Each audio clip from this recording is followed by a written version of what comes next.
Hi, I'm Julie Hill. I'm with Yoga Body, and I work with people who are in pain, people who want to feel better, whether it be from sports, a favorite exercise, an accident years ago, or even their job.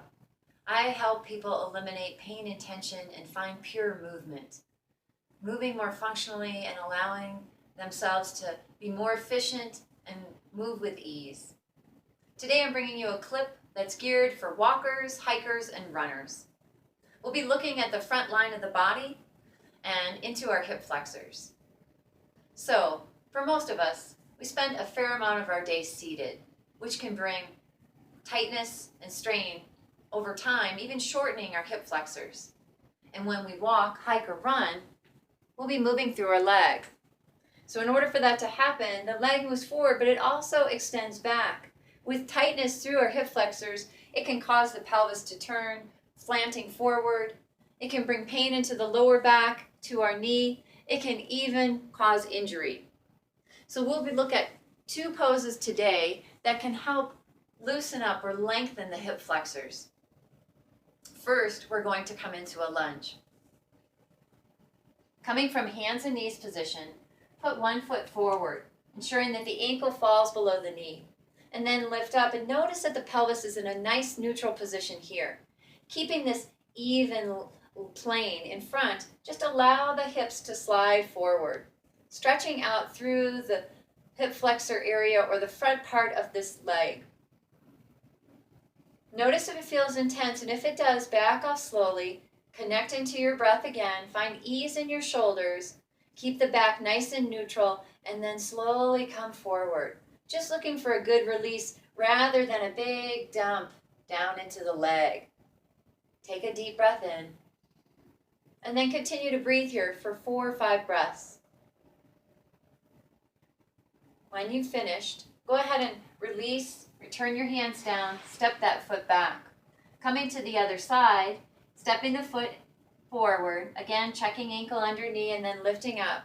Noticing that you have a nice even plane here through the front line, keeping that nice and steady, and then just slide the hips forward, letting that opening come down the back, front of the leg. Relaxing through the shoulders. We'll stay here for 4 or 5 breaths.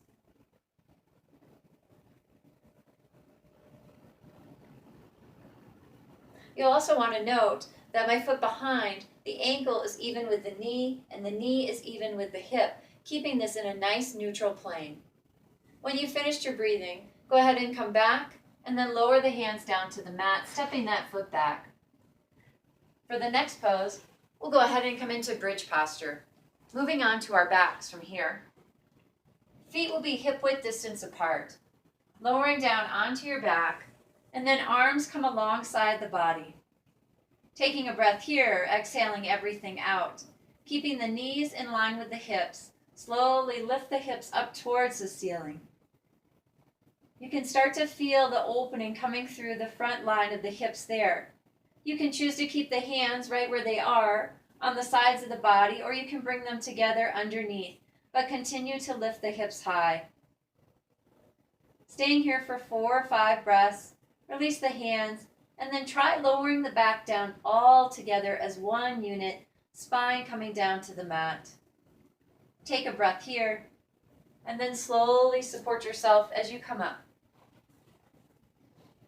Moving through these two postures on a regular basis will continue to help open up the front line of the hips, letting that be more supple and soft so that you can have a nice extension. It helps with walking, with running, and particularly with running with the gait cycle and allowing that extension to be just a little bit longer so that we can increase and improve our stride. Here's to having fun outside and a healthier and happier you.